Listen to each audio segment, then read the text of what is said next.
Today we're going to discuss issues surrounding BYOD, or Bring Your Own Device. Advances in mobile technology have made it easier than ever to maintain a single device for both work and personal use. And employees often appreciate the convenience of not having to manage two separate devices. But is BYOD the right move for your company? Welcome to HR Over Coffee, a series from the experts at HR 360 where you'll learn how to effectively hire, manage, and terminate employees.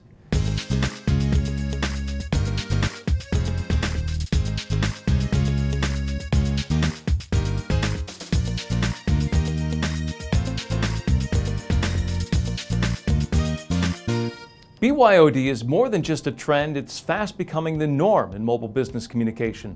The move to BYOD brings plenty of advantages for employers, some of which might apply to your company. The first of these, as you might expect, cost savings. Not having to purchase mobile phones and hardware or pay for monthly service can be a huge boost to your bottom line.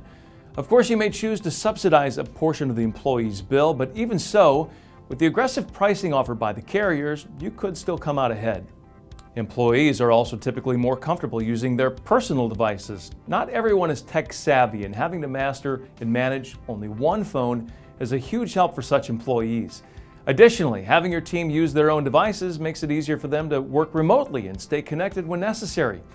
While this in turn can bring increased productivity, be careful that your employees are paid for all hours worked as required under the Federal Fair Labor Standards Act, including those hours worked off the clock when checking email on a smartphone outside of regular working hours. Finally, apps and cloud storage now enable employees to seamlessly access and perform work across multiple platforms. That being said, employee use of personal devices comes with serious considerations that must be weighed and addressed. The most significant of these is, of course, security, loss of private and sensitive data, and the possibility of malware. Wide-scale corporate data breaches make the news almost weekly, so this should be of utmost priority.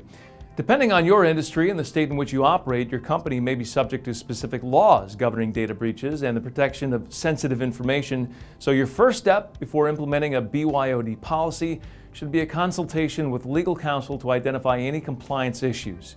Your employees should have secure credentials and passwords to access company servers and information, and they should also agree to keep their devices locked and ready to be disabled in case of a loss or theft. There's also the chance that photos or videos on an employee's phone could pose a security threat to the company, such as images of a product or a design.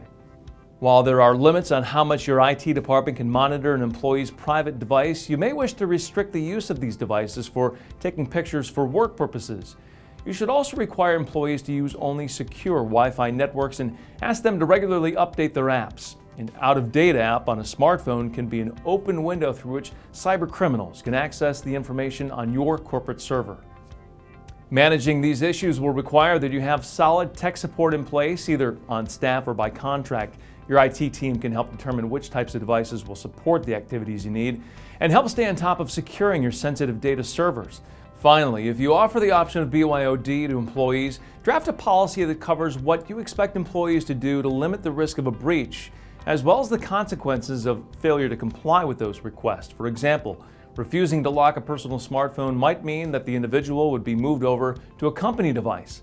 The policy should also outline post-employment issues, such as how employee access to email, data, and servers will be shut off when an employee leaves the organization. In the case the purchase of the device was subsidized, who will retain physical ownership of the device at that time? The employee should sign the policy, and a copy should be placed in his or her personnel file. No policy can limit all risks of a breach via employees' personal devices, but putting these measures in place will go a long way towards securing private and sensitive data and letting you and your employees reap the benefits of BYOD. To stay ahead of the latest topics and trends in HR and managing employees, subscribe to our HR Compliance Library with over 500 downloadable forms and policies and video training on topics like preparing for workplace emergencies. Go to hr360.com and click on the Products tab.